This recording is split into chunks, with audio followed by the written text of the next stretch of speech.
Amém? Abra sua Bíblia no livro de Lucas, capítulo número 10.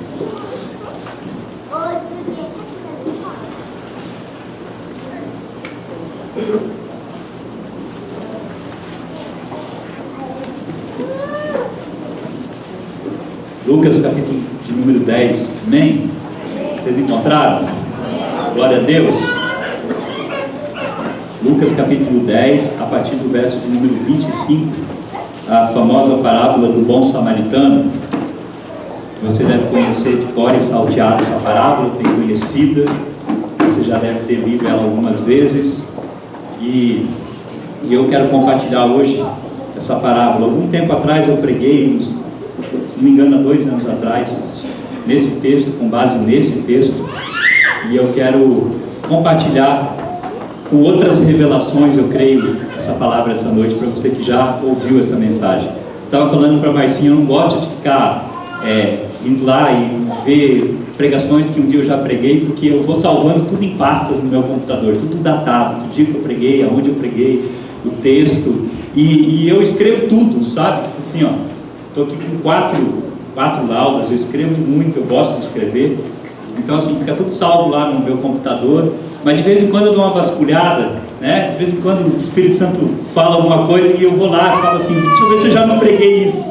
E aí eu revejo a mensagem. Eu estava falando com a Marcinha que eu vou tentar pregar a mesma mensagem, não consigo, eu mudo ela toda. Eu começo a mudar, falando, não, isso aqui não está certo, não é isso, deixa eu colocar outra coisa, deixa eu falar outra coisa. E eu vou mudando, e aí eu falo que eu vou pregar a mesma mensagem e acabo não pregando, porque a gente vai mudando, porque o Espírito Santo de Deus, Ele quer falar com você essa noite, amém? Então Ele vai mudando para que eu chegue aqui e comunique aquilo que o Espírito Santo quer comunicar com você essa noite, amém? Mas a parábola do bom samaritano é uma parábola de graça, é uma parábola da graça de Deus, que expressa a graça de Deus. No domingo passado nós compartilhamos sobre a graça, sobre o poder da graça de Deus. É algo tremendo, sobrenatural, quando nós começamos a estudar a respeito da graça de Deus. E a parábola do bom samaritano expressa exatamente isso, a graça de Deus nas nossas vidas. Por isso que Jesus incomodava muito os religiosos da época, porque a graça vai contra a religiosidade, ela vai contra a religião instituída, ela vai contra regras, contra normas, contra costumes. A graça, ela bate de frente com o religioso. Então, todas as vezes que Jesus falava da graça, os religiosos da época ficavam totalmente transtornados e queriam matar Jesus. Porque para um religioso é difícil ouvir sobre a graça. Porque a graça é um favor imerecido, a graça é algo que Deus nos deu em ponto. A graça, ela vem sobre as nossas vidas e acabou. Sabe, é Deus que faz tudo, todas as coisas, eu só recebo, eu só digo eis-me aqui, eu só digo sim, e a graça de Deus invade a minha vida, toma conta da minha vida, e isso é suficiente para a salvação. É lógico que depois disso, a gente tem algumas coisas que nós precisamos desenvolvendo na salvação, santidade, a nossa adoração, algumas coisas que Deus vai exigindo de nós, mas isso tudo ainda é graça, porque o Espírito dele habita em nós, porque se o Espírito não habitasse, nem isso nós conseguiríamos fazer. Você só é santo porque Jesus pagou o preço naquela cruz, pela sua vida, porque você não consegue ser santo pela sua própria santidade, pela sua própria vontade, pelo seu próprio querer. É porque Jesus morreu, o justo morrendo naquela cruz, o Espírito Santo veio, e o Espírito Santo te convence do pecado. Por isso hoje você vive na presença de Deus, amém? E assim todas as outras coisas. Mas a parábola do bom samaritano, que não deveria se chamar bom samaritano, porque isso que provavelmente está na sua Bíblia aí, a parábola do bom samaritano, não é isso que está escrito aí? Amém? Ou não? Tem outro título?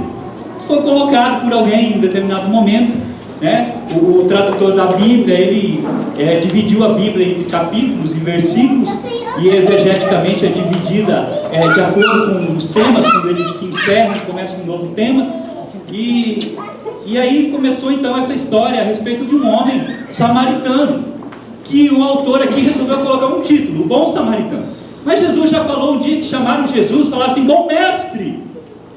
E aí Jesus falou, por que você está me chamando de bom? Se bom é só um, que é Deus, aquele que está nos céus. Então, partindo desse princípio, dessa fala de Jesus, vamos chamar essa parábola de a parábola do samaritano que fez o bem. Amém? A parábola do samaritano que fez o bem, que naquele momento foi bom, mas que é um pecador, como eu e você, que todos os dias estamos buscando a santidade, buscando a presença de Deus, buscando estar com Deus, buscando verdadeiramente sermos fiéis a Deus. Certa ocasião, versículo 25, um perito na lei levantou-se para pôr Jesus à prova e lhe perguntou: mestre, o que eu preciso fazer para herdar a vida eterna? O que está escrito na lei? Respondeu Jesus: como você a lê? Ele respondeu: ame o Senhor, o seu Deus, de todo o seu coração, com toda a sua alma, com todas as suas forças e com todo o seu entendimento, e ame o seu próximo como a si mesmo. Disse Jesus: você respondeu corretamente, faça isso e viverá. Mas ele, querendo justificar-se, perguntou a Jesus: quem é meu próximo? Em resposta, disse Jesus: um homem descia de Jerusalém para Jericó, quando caiu na mão de assaltantes. Esses lhe tiraram as roupas, espancaram-no e se foram, deixando-o quase morto. Aconteceu que estava descendo por essa estrada um sacerdote. Quando viu o homem, passou pelo outro lado. E assim também um levita, quando chegou ao lugar e ouviu, passou pelo outro lado. Mas um samaritano, estando de viagem, chegou onde se encontrava o homem, e quando o viu, teve piedade dele. Aproximou-se, enfaixou as feridas, derramando nelas vinho e óleo. Depois colocou sobre o seu próprio animal, levou a uma hospedaria e cuidou dele.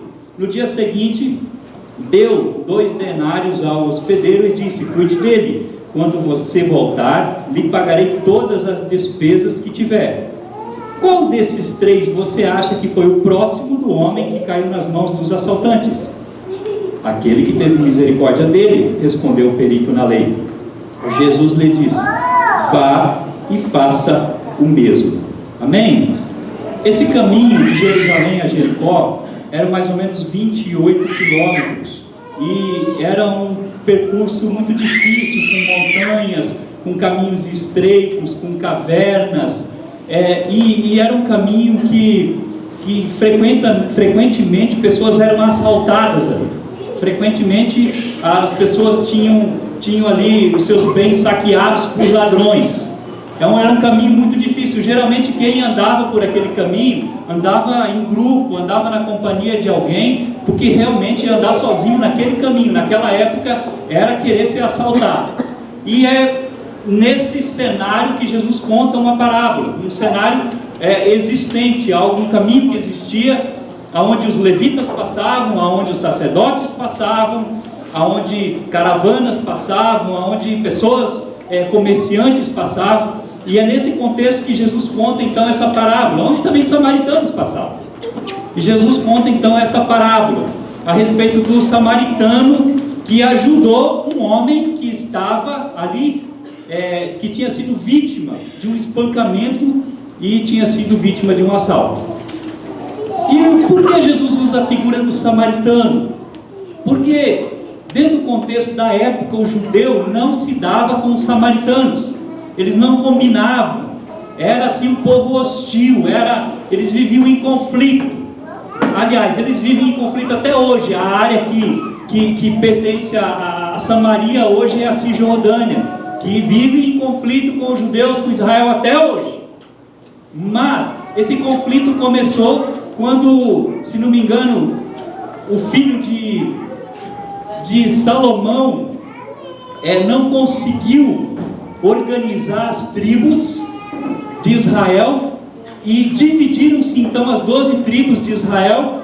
12 tribos eram no total, 10 tribos seguiram um caminho e formaram a região da Galileia, e 2 outras tribos se juntaram aos judeus, a tribo de Judá, e formaram então a Judéia, Então era a Judéia, onde estava sitiada Jerusalém como capital e era um lugar de adoração, onde estava o templo, onde tinha o ministério sacerdotal instituído, e tinha a Galileia, onde era o território dessas outras 10 tribos. O que aconteceu? Em 700 a.C., a Galileia, que tinha um rei, que tinha a capital como Samaria, que tinha o seu culto não em Jerusalém, porque eles se dividiram, tinha o seu próprio rei, tinha o seu próprio império ali instalado.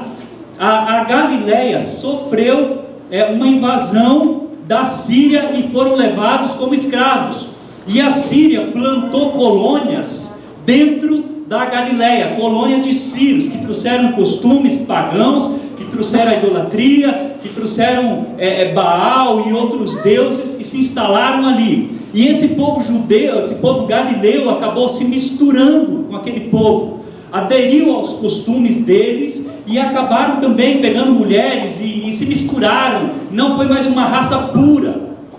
Por isso que o judeu, que ficou ainda em Jerusalém por mais 80 anos, se não me engano, ou 120 anos, não me recordo agora, até que a Babilônia veio, o Nabucodonosor veio e tomou também os judeus, porque Nabucodonosor já tinha vindo, conquistado a Síria, e aí levou os judeus como escravos também para a Babilônia. Só que os judeus, eles foram escravizados diferente dos galileus. Os judeus, vocês estão entendendo? Os judeus, deixa eu andar que senão não dá tempo. Os judeus, eles tinham liberdade na Babilônia de continuar os cultos dele. Eles não foram obrigados a cultuar os deuses dos babilônios. Por isso eles não se misturaram, eles não profanaram o altar. Então ficou essa rivalidade, essa rixa, porque os judeus se consideravam o povo santo e quem era de Samaria não era. Samaria por quê? Porque Samaria era a capital. No geral era toda a Galileia, mas a Samaria era a capital da Galileia. A Samaria era mais próximo ali de Jerusalém, por isso que eles tinham constantes conflitos ali. E Jesus usa justamente a figura, de um samaritano, que o judeu olha para ele e fala assim: esse cara é um pecador, esse cara não sabe fazer nada, esse cara não é de Deus, esse cara é um pagão. E Jesus usa justamente essa figura para contrastar com a figura do levita e do sacerdote judeu, para dizer: olha, o samaritano, que vocês julgam não ser nada, ele ajudou aquele homem, enquanto que o levita, enquanto que o sacerdote, que eram aquelas pessoas que eram responsáveis ao culto a Deus, que deveriam ter ajudado essa pessoa, não ajudaram. Amém? Você pode se identificar aqui nessa parábola com alguns personagens. Você pode se identificar de repente com o levita, que deveria ter ajudado e não ajudou. O levita e o sacerdote. De repente você fala: pastor, esse cara sou eu. Esse cara sou eu sei que eu preciso ajudar, eu sei que eu posso ajudar, eu sei que eu posso fazer. Eu vejo pessoas aflitas, eu vejo pessoas angustiadas e eu nem oro, pastor, por elas. Pastor, eu não dou nem uma palavra para elas. Então você é esse sacerdote, você é esse levita. Pastor, eu vejo às vezes as pessoas vítimas de uma situação difícil e eu não ajudo mesmo, eu sou individualista, eu sou egocêntrico, eu não ajudo ninguém. Então você é o levita, você é o sacerdote. Mas você também pode se identificar com um homem ferido, De repente você está machucado, você está ferido, sabe? Satanás entrou na sua vida, na sua casa, saqueou tudo que você tinha, sabe? Levou o seu casamento, levou os seus bens, levou o seu trabalho, levou seus parentes. Você pode olhar para esse texto e falar: não, eu sou aquela pessoa que precisa de ajuda, eu sou aquela pessoa que precisa de cura, eu sou a pessoa que estou cheio de feridas, eu sou aquela pessoa que eu estou precisando de vinho e de óleo sobre a minha vida para ser curado, pastor. Eu sou essa vítima, eu sou vítima. Você pode ser, mas você também pode ser o ladrão, você pode ser o assaltante na parábola. Talvez você se identifique como um ladrão e como um assaltante. Não, pastor, esse não sou eu. Então eu quero ler para você aqui, rapidamente. Esse livro aqui se chama Jesus, o maior psicólogo que já existiu. Amém? Quero ler para você aqui uma página. Ele diz assim: Jesus estava familiarizado com as escrituras judaicas que falavam da profunda decepção de Deus com a raça humana e de como ele destruiu o planeta com um grande dilúvio. Se Jesus concluiu a partir dessa história que somos fundamentalmente maus, então nossa natureza é ser como os ladrões da parábola do bom samaritano. Nós nos apossaríamos do que pertence aos outros e não os respeitaríamos, porque o importante nesse mundo seria a sobrevivência do mais forte, e faria parte da nossa natureza cuidar primeiro de nós mesmos, ainda que em prejuízo dos outros. A partir dessa perspectiva, sem alguma forma de religião ou de freio, todos nós mostraríamos nocivos e destrutivos. Aí ele vai contar a história de um paciente que entrou no consultório dele. O nome é fictício.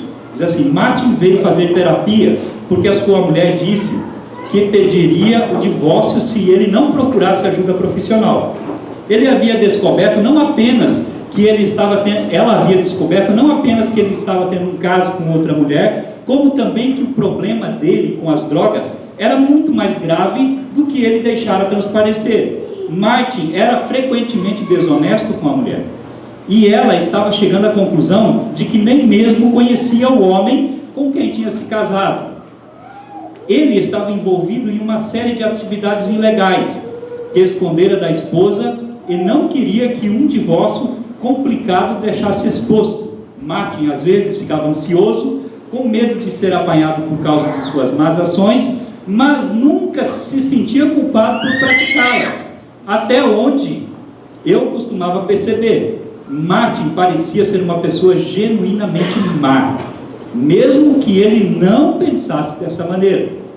Martin é o ladrão da parábola do bom samaritano. Ele rouba dos outros e depois dissipa o produto do seu roubo, o que o leva a roubar de novo. Existem pessoas más na vida que violam os outros e os deixam debilitados e destruídos. A tragédia é cada vez maior. A tragédia é cada vez que Martin comete um abuso contra alguém, ele fere a si mesmo, o que faz com que ele queira aproveitar-se novamente de alguém. Sua falta de compaixão pelos outros criou um mundo ao seu redor, ao redor do seu coração, que o afasta de uma condição humana. Martin está preso em seu círculo vicioso de abuso contra outras pessoas, e é justamente por não se dar conta da sua própria maldade que ele continua a agir maldosamente. Todas as vezes que nós roubamos, mentimos, enganamos, adulteramos, somos desonestos com alguém, de alguma maneira nós estamos roubando dela alguma coisa. E somos sim o ladrão dessa parábola, que roubamos e às vezes nem percebemos que estamos roubando. Estamos roubando a possibilidade da esposa de ter um casamento feliz, a possibilidade do marido ter um casamento feliz, a possibilidade da família crescer, a família ser abençoada, a família prosperar. Então, muitas vezes, nós também somos esses que saqueamos as pessoas que estão ao nosso lado, roubamos dela o direito de viver, o direito de ser feliz, o direito de ser abençoado. Sabe, a gente vê muito isso. Hoje, pela madrugada, eu recebi uma notícia que um amigo meu, funcionário meu, durante 8 anos, esse menino, ele trabalhou para mim, a esposa dele trabalhou, durante 8 anos eles trabalharam, assim, às vezes era o casal que trabalhava, às vezes era só a esposa, às vezes era só ele, e ele ia e vinha, mas eu sei que a gente cultivou uma amizade durante 8 anos, e depois nós passamos a congregar junto lá na igreja Aliança Cristã, que eu congregava. Esse menino, essa madrugada vindo, foi buscar a filha dele de 14 anos, numa cidade do interior, e ali perto de Dourados, ele bateu num buraco, sabe? Bateu o pneu no buraco, o carro desgovernou e bateu de frente com a caminhonete. Ele morreu, ele, a esposa e a filha de 14 anos. Então, assim, de alguma maneira, alguém roubou alguma coisa, por isso que aquele buraco está lá, sabe? De alguma maneira, alguém usurpou, por isso aquilo não foi consertado, por isso que aquilo foi mal feito, né? Então, nós estamos rodeados de saqueadores, nós estamos rodeados de pessoas que constantemente nos roubam. Mas essa parábola, apesar de ser uma parábola um pouco trágica, porque ela fala de um homem que é assaltado e que toma um cacete, que fica praticamente morto, é uma parábola da graça de Deus. É uma parábola onde Jesus começa a mostrar a graça, começa a contrastar a religião com a graça de Deus. A religião que ensina que para você conseguir as coisas, para você ser alguém, você precisa fazer, você precisa praticar rituais, você precisa praticar ritos, você precisa viver em constante regras e normas, que era o que a religião da época pregava. E aí Jesus disse: olha, tem pessoas que não estão dentro da igreja, que não estão lá oferecendo sacrifício como vocês estão oferecendo, pessoas que sequer têm um cargo como o sacerdote, como o levita, e essas pessoas estão fazendo e promovendo o reino de Deus de uma maneira muito mais, digamos assim, honesta do que vocês, que vivem arrumando desculpa para não ajudar, vivem arrumando desculpa para não fazer. Amém? Amém? É uma história de um homem que escolheu naquele dia, naquele dia ir naquele caminho, passar por aquele lugar, e infelizmente sofreu um assalto. Interessante, irmãos, que esse homem que foi assaltado, ele não é um bêbado que fica num canto, ele não é uma pessoa que ele está colhendo o que ele plantou, ele é vítima. Jesus conta a história de um homem que foi assaltado. Ele não é uma pessoa que está à margem da sociedade, um leproso, na época que as pessoas saíram de lá, ou um deficiente, que na época eles passavam longe, ou uma mulher como aquela do fluxo de sangue, que tinha uma hemorragia, então não poderia tocar. Não, era uma pessoa, era um judeu, era alguém que provavelmente conhecia o levita e o sacerdote, e que estava passando por ali, e foi vítima. E quantas pessoas hoje nós vemos que são pessoas que são vítimas de um sistema, são vítimas, até mesmo são vítimas das falsas religiões, são vítimas de uma religiosidade falsa, de um costume, de um lugar cheio de normas e de regras, e essas pessoas estão ali, vítimas, sendo roubadas, sendo saqueadas por aquelas pessoas, por aqueles líderes. Quantas pessoas não tem assim hoje, que vivem nessa condição? A parábola revela que nem todos nós somos o que aparentamos ser, tá? É uma parábola que tira a máscara. Quando você olha para essa parábola e você se coloca nessa parábola, a máscara cai. Então, nem todos são aquilo que aparentam ser. Infelizmente, os religiosos da época, eles aparentavam ser, eles deveriam ser os mocinhos, mas na verdade Jesus ali tira a máscara deles, e eles são colocados ali como vilões da história, como aqueles que deveriam praticar o amor, como aqueles que deveriam entender a graça de Deus e praticar a graça de Deus, estender a mão, mas na verdade são os vilões, são aqueles que deixam as pessoas morrer.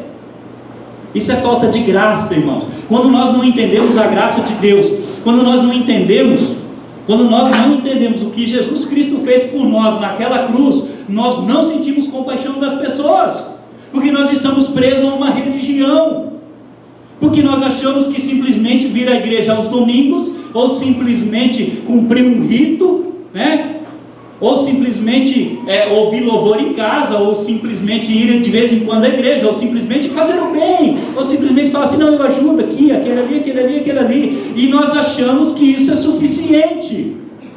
Mas é porque nós não entendemos a graça. Irmãos, Jesus morreu por nós, Ele deu a vida, e essa vida não é uma graça barata, porque a graça é de graça, mas a graça não é barata. Ela custou a vida de Cristo Jesus, sabe? Então nós precisamos começar a entender a graça. O momento que nós entendemos que o fato de você estar aqui hoje, vivo, é graça de Deus, é porque Deus permitiu que você estivesse, eu acho que você faria mais, eu faria mais. Nós só não fazemos mais, sabe por quê?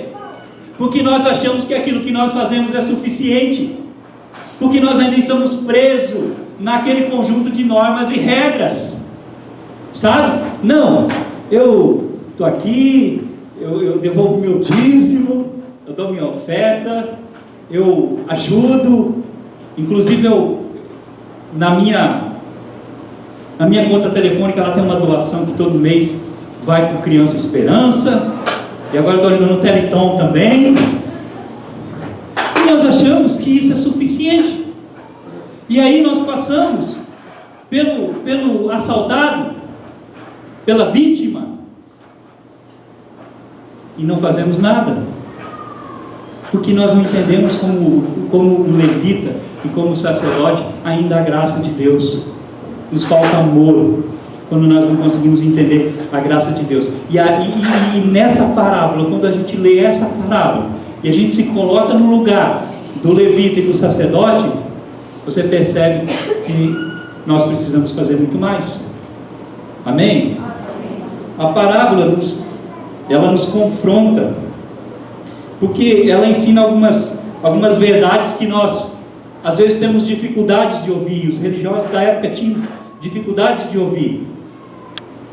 E uma das verdades é que essa parábola ela não é uma parábola de fazer ou não fazer, porque aparentemente é isso. Aparentemente é uma parábola de fazer o bem ou não fazer o bem, ajudar ou não ajudar. Mas na verdade essa parábola não está falando em primeiro plano, em primeiro lugar, a respeito de fazer ou não fazer. Essa parábola está falando de ser, porque quem não é, não faz. Quem não é, só faz quando alguém está vendo. Quem não é, não consegue, assim como esse levita e esse sacerdote, quando não tem ninguém observando, ele não consegue fazer. Mas quando você realmente é um cristão autêntico e genuíno, e você entendeu a graça, você é aquilo que Jesus queria que você fosse, mesmo sem plateia, você faz, como o samaritano fez. Qual é o nome do samaritano? Ninguém sabe, não foi colocado o nome desse homem aqui, mas ele fez. E sabe por que ele fez? Porque antes dele fazer, ele era. E você só é se você consegue fazer quando ninguém está vendo, quando não existe uma recompensa. Essa parábola é da graça, porque Jesus está exatamente falando daquilo que ele fez. Jesus, ele nos resgatou, estávamos assaltados na mão do diabo, ele nos resgatou e colocou sobre nós o vinho, que é o sangue de Jesus, o sangue de Cristo Jesus, e nos deu o Espírito Santo, que é o óleo. O óleo é símbolo do Espírito Santo, e o vinho é o símbolo do sangue de Jesus. Jesus é esse samaritano que nos resgatou quando nós estávamos caídos, e aí ele nos levantou e colocou sobre nós o sangue dele, curou as nossas feridas e colocou sobre nós o Espírito dele. Mas nós não conseguimos fazer muitas vezes, porque na verdade nós não somos. Eu li esse artigo. Uma universidade nos Estados Unidos que forma pastores, teólogos, no último dia, no dia da formatura, ela selecionou alguns formandos e disse para eles o seguinte: vocês quatro, vocês vão pregar na formatura a respeito da parábola do bom samaritano. E nós queremos que vocês preguem esse texto, que vocês estudem o texto, que vocês preguem esse texto lá tal dia, onde vai ser a formatura. E esses alunos então se dedicaram a estudar a parábola do bom samaritano, e foram com a parábola prontinha, né, na ponta da língua, para levar uma exegese boa, uma pregação legal, uma homilia boa. Mas aí eles armaram no meio do caminho uma situação com uma pessoa, aonde esses jovens iriam passar. Eles armaram uma situação aonde existia ali uma pessoa que estava sendo vítima exatamente de um assalto, e que estava ali ensanguentado no chão e clamando por socorro. E exatamente nesse caminho, nesse percurso, iriam passar os seminaristas formados. E aí eles chegaram à seguinte conclusão: 25% dos seminaristas pararam para atender o homem que estava necessitado de socorro, e os outros 75% passaram direto, porque queriam chegar logo, que já estavam atrasados. Eles criaram todo um cenário para atrasar, mudaram o local, fizeram toda uma estrutura. Irmãos, aqueles jovens tinham acabado de estudar essa parábola e não conseguiram praticar a parábola. A pergunta é: será que nós vamos sair daqui hoje e, diante de uma situação que se apresentar para nós não vamos conseguir praticar essa parábola? Será que segunda-feira, terça-feira, quarta-feira, quinta, você, diante de uma situação de uma pessoa clamando por socorro, e às vezes esse socorro, irmãos, às vezes o assalto não é material, não é físico. Às vezes é um assalto que o próprio Satanás criou no casamento dela, assaltou o marido, criou no trabalho, assaltando alguma coisa, um filho, e ela está desesperada, ela está precisando de ajuda. Às vezes nós sabemos disso, sabemos que as pessoas foram assaltadas do nosso lado por Satanás e não nos levantamos para ajudar. Na verdade, sabe o que nos falta? Nos falta ser. Nos falta verdadeiramente ser. Nós ainda estamos focados num conjunto de normas e regras, achando que quando nós fazemos alguma coisinha já é suficiente. Eu me lembro que um dia eu estava voltando de Ponta Porã.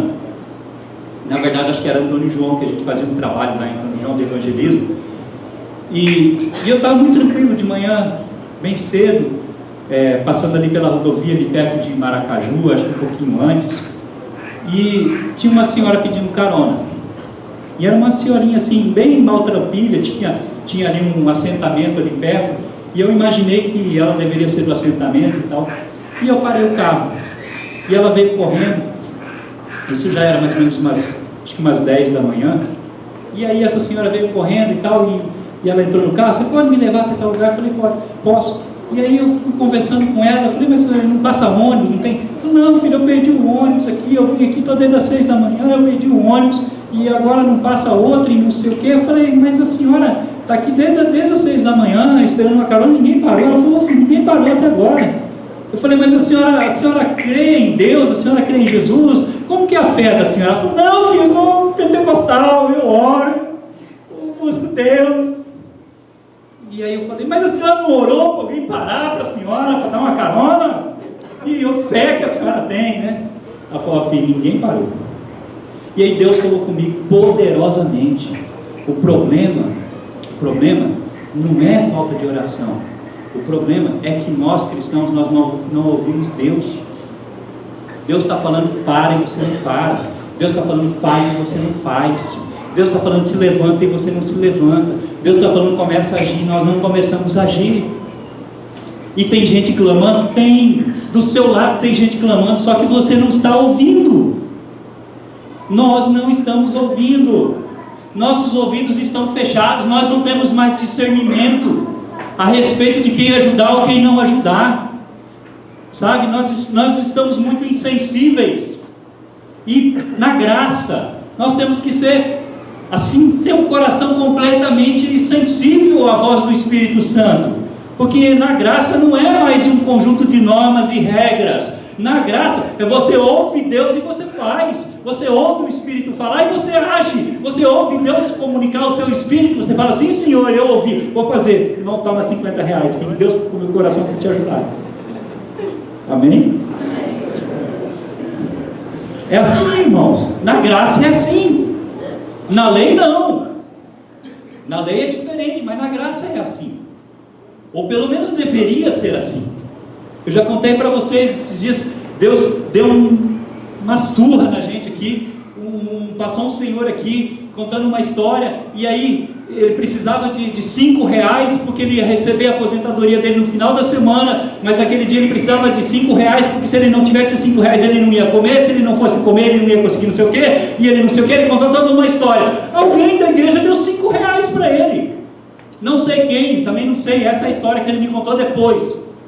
E aí, passado uma semana, ele veio aqui, eu abri a porta no dia de quarta-feira, abri o templo, ele entrou, ele falou assim: pastor, falei: sim, eu estive aqui na semana passada. Eu falei: é verdade, eu te vi ali na semana passada, cultuando. Ele falou: é verdade, pastor, eu estava aqui em desespero, passei na porta da igreja, Aí eu clamei, porque eu precisava de R$5. Alguém me deu R$5 nessa igreja, não sei o nome, alguém me deu R$5.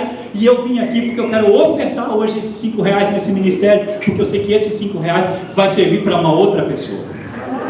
Nós acho que foi o dinheiro mais santo que já entrou nesse altar. O dinheiro mais ungido, mais abençoado que entrou aqui, sabe? Porque é a oferta da viúva pobre, né? É aquilo que vai e coloca tudo. Então nós precisamos estar sensíveis a Deus, sabe? Precisamos estar ouvindo a Deus. Pessoas estão desesperadas. Esses dias eu estava no hospital evangélico ali, fui levar um irmão ali numa psiquiatra. Tem uma psiquiatra ali no hospital evangélico fantástica, a dona Maria, esqueci, a secretária dela vai orar com a gente lá no monte. Aí eu cheguei, ela falou: pastor, o senhor está aqui, glória a Deus. E aí eu fiquei lá com o irmão lá um tempão sentado, porque ele precisava passar pela psiquiatra, e ela é crente, ela é psiquiatra, mulher de Deus. E eu falei: não, vou te levar lá, ela vai te ajudar, que você está precisando se orientar. Irmãos, às vezes a gente precisa. Tem hora, meu irmão, que o negócio, sabe? Tem hora que nós precisamos, sabe? Tem hora que desorienta de uma tal maneira, e Deus deu sabedoria para os médicos, Deus deu conhecimento. Vai no psicólogo se você está precisando, mas vai no psicólogo crente.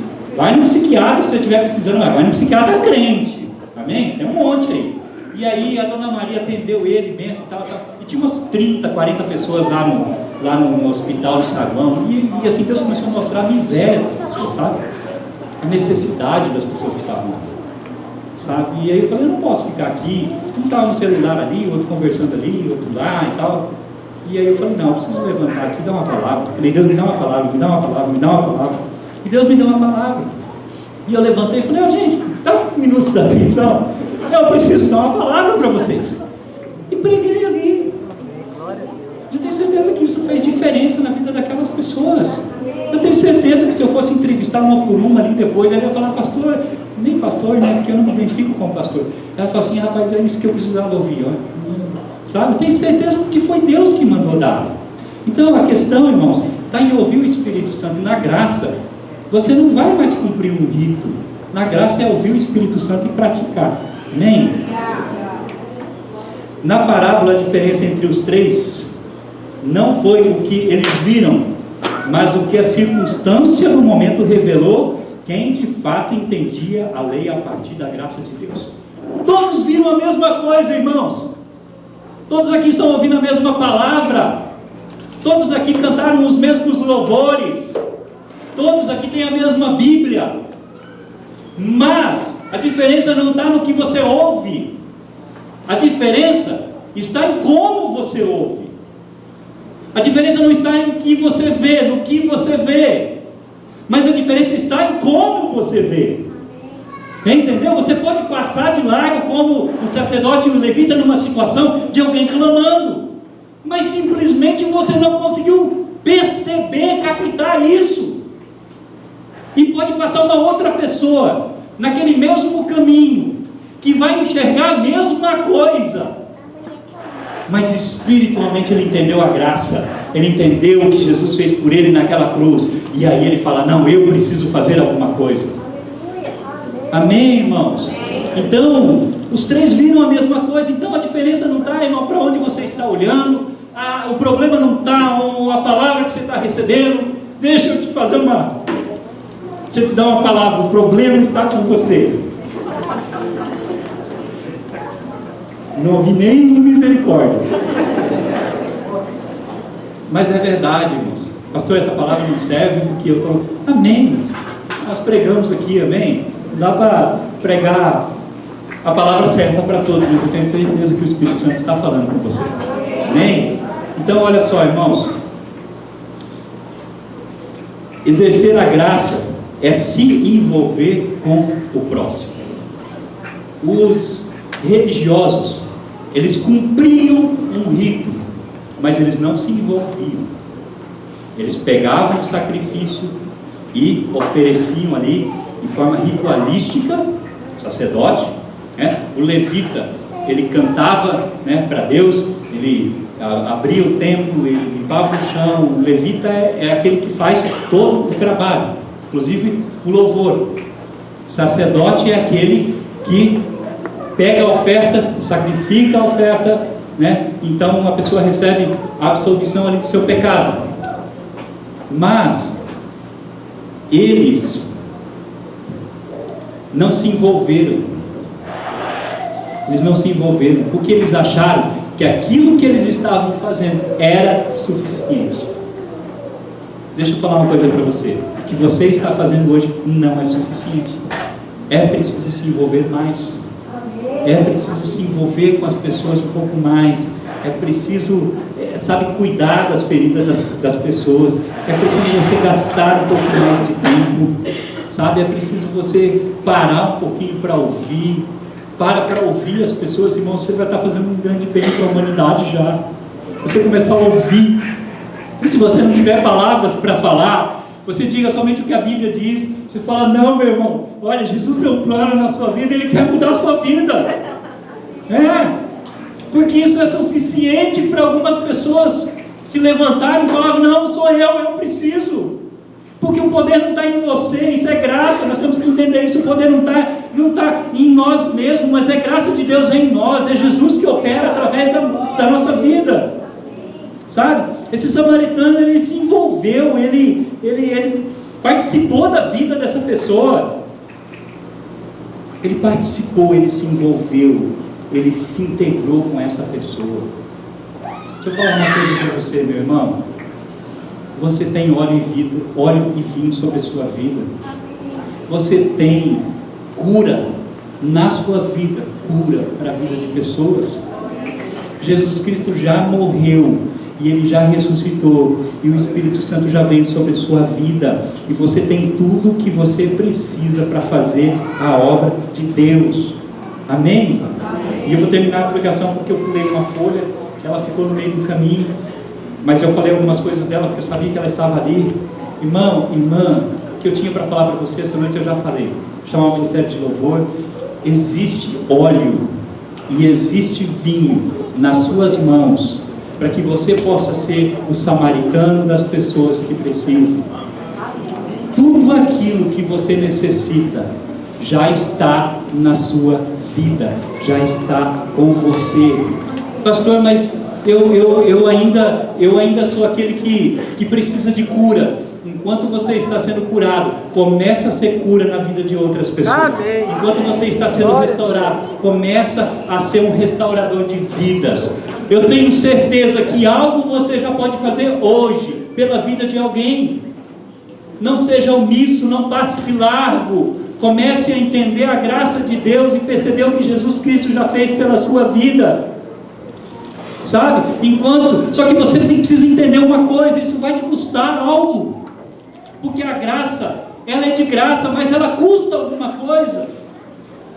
Aquele homem pegou aquele homem assaltado, o samaritano pegou aquele homem assaltado, colocou ele numa hospedaria, e ali ele pagou pela diária daquele homem, e falou: olha, cuida dele, quando eu voltar, se ele tiver gastado além daquilo que eu te dei, eu pago. Às vezes, irmãos, para você abençoar mesmo a vida de uma pessoa, vai te custar algo. Ou vai te custar o seu tempo, que você vai ter que sacrificar, vai custar algum dinheiro que você vai abençoar a vida do irmão, você vai ajudar ele, vai custar gasolina, mas você vai visitar, você vai acompanhar, vai custar horas de telefone, de minutos, seu plano pode estourar, mas vale a pena. Vale a pena, irmão. Deus vai te abençoar, Deus vai te restituir tudo aquilo que você fizer por um dos meus pequeninos, diz a palavra de Deus. Tudo aquilo que você fizer a um dos meus pequeninos, jamais ficará sem recompensa. Amém? Nós precisamos ser menos individualistas. Nós precisamos começar a olhar para essa parábola e falar assim: sou eu preciso ser assim. Eu quero que você fique em pé, antes do Ministério de Louvor ministrar essa canção. Eu quero que você ouça uma canção. Feche seus olhos. Tem um vídeo, mas se você quiser assistir o vídeo, assiste. Senão você simplesmente fecha seus olhos. Deixa o Espírito Santo ministrar no seu coração. Amém? Coloca aí para nós, David. Juarez.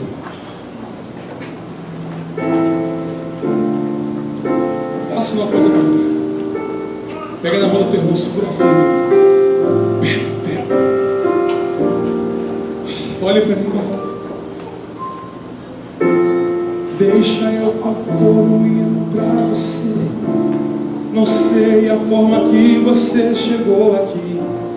Um dia um certo homem assaltado foi, espancaram ele até no chão cair.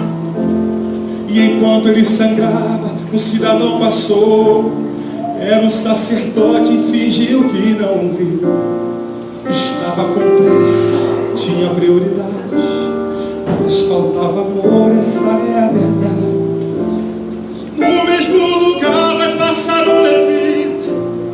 Quem sabe uma canção para Deus ele cantou, dizendo eu te amo acima de tudo. Mas como a si mesmo, o próximo ele não amou. Fez a mesma coisa que o sacerdote. Não tinha remédio para sarar a dor.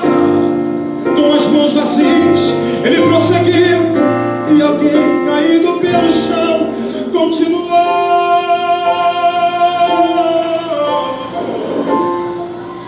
Agora faça uma coisa por mim. Pega na mão dele, em nome de Jesus. Quem trouxe azeite, quem trouxe vinho, pega na mão dele. Escuta!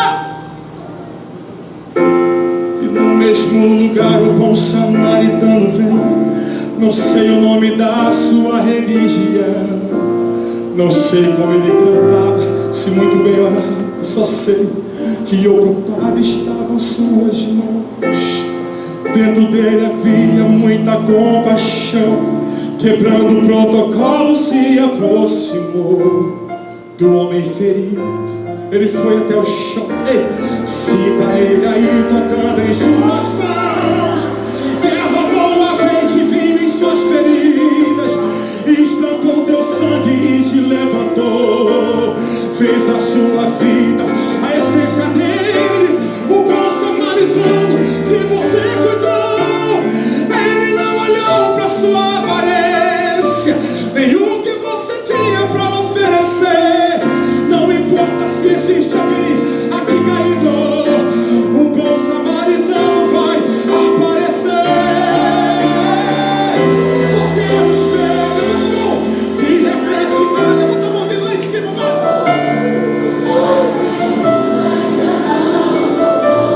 Eu quero fazer só um tipo de apelo hoje. Pode abaixar um pouquinho. Eu quero fazer um tipo de apelo só nessa noite. O Espírito Santo colocou no meu coração que tem pessoas que precisam receber o óleo e o vinho. Precisam receber de Deus cura na alma, porque elas foram espancadas, elas foram roubadas, elas foram prejudicadas. E o físico está bom, mas a alma está sangrando. Sai do seu lugar e vem aqui à frente. Eu creio, o Espírito de Deus está aqui para derramar sobre você. Óleo e vinho. Óleo e vinho. Cura do Senhor. Cura de Deus. Restauração de Deus. O Espírito Santo está aqui essa noite. O Espírito Santo está aqui para derramar sobre você cura, restauração. Talvez você queira entregar a sua vida a Jesus. Eu não conheço ainda esse Cristo, esse homem que cura as feridas, que aceita um pecador, que sara as feridas. Saia do seu lugar, vem aqui na frente. Eu creio, o óleo do Espírito Santo vai ser derramado sobre as suas feridas. A cura do Senhor vai se estabelecer na sua vida. Talvez você ficou frustrado, talvez você ficou decepcionado, talvez você está sofrendo uma dor muito grande e você não está conseguindo vencer. Talvez a única coisa que você consegue enxergar é a sua dor, é a sua ferida, é o seu mal-estar. Talvez a única coisa que você consiga enxergar é a sua própria condição, a sua própria situação. E você fala assim: Senhor, eu não consigo. Senhor, eu tento, mas eu não consigo. Senhor, eu não consigo. O Espírito Santo está aqui. Ele é o ajudador. Ele é o consolador. Ele é o Deus forte, o Pai da eternidade, o Príncipe da paz. Ele tem cura em suas mãos. Ele tem cura em suas mãos. Ele tem cura, Ele tem restauração. Talvez você está aqui e você fala: pastor, eu não consigo perdoar. Eu não consigo, porque eu fui muito maltratado. O Espírito Santo está aqui para te curar, para te restaurar, para te fortalecer, para te levantar. Ele vai colocar você no hotel dele. Ele vai te cuidar das suas feridas. Ele vai enfaixar as suas feridas. Ele vai restaurar você por inteiro. Oh, Espírito Santo de Deus, começa a vir nesse lugar, Senhor, com poder, com glória. Você que está aí no seu lugar, comece a levantar suas mãos para cá. Você que tem óleo, que tem vinho em suas mãos, comece a levantar suas mãos e comece a orar, comece a profetizar, comece a colocar à disposição de Deus aquilo que Ele já te deu. Coloque à disposição de Deus aquilo que Ele já colocou nas suas mãos. Comece a levantar suas mãos e profetizar. Comece a levantar suas mãos e declarar. Comece a levantar suas mãos e dizer: Senhor, eu creio, tem cura nas tuas mãos para essas vidas, tem restauração. O Senhor é Deus, o Senhor é Deus, o Senhor vai fazer, o Senhor é poderoso. Aleluia.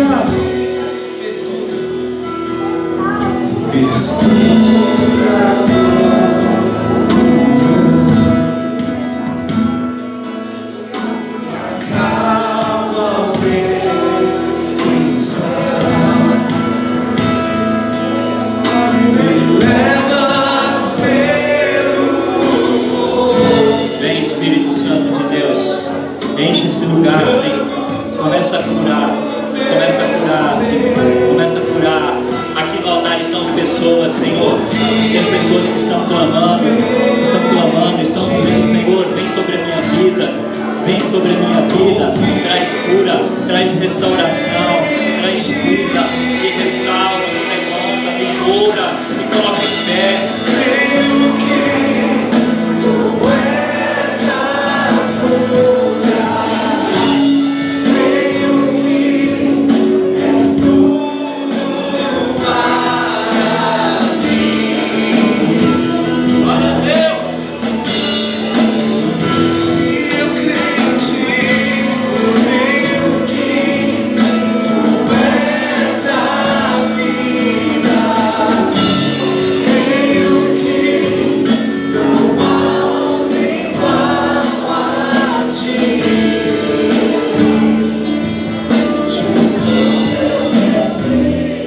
Pai, em nome de Jesus Cristo, Senhor, o Senhor é o Deus Todo-Poderoso.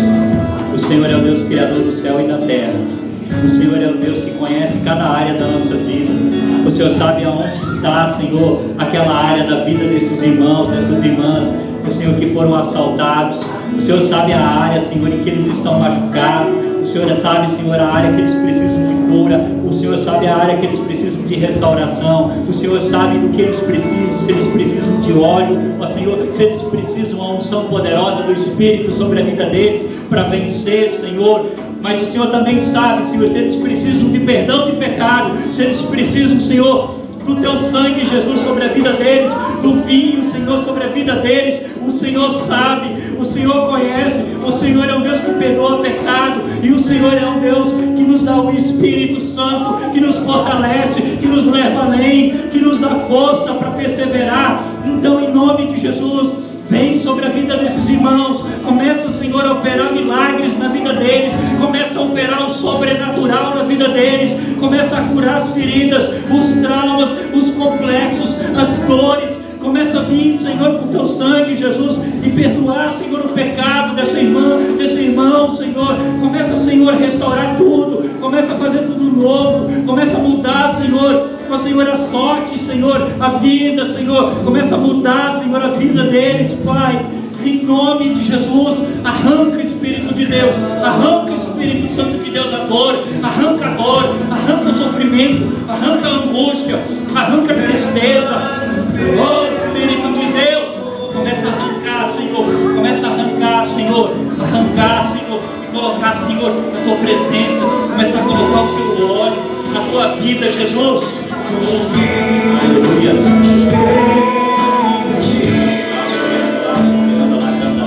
Vem, Espírito de Deus. Aleluia. Glória a Deus.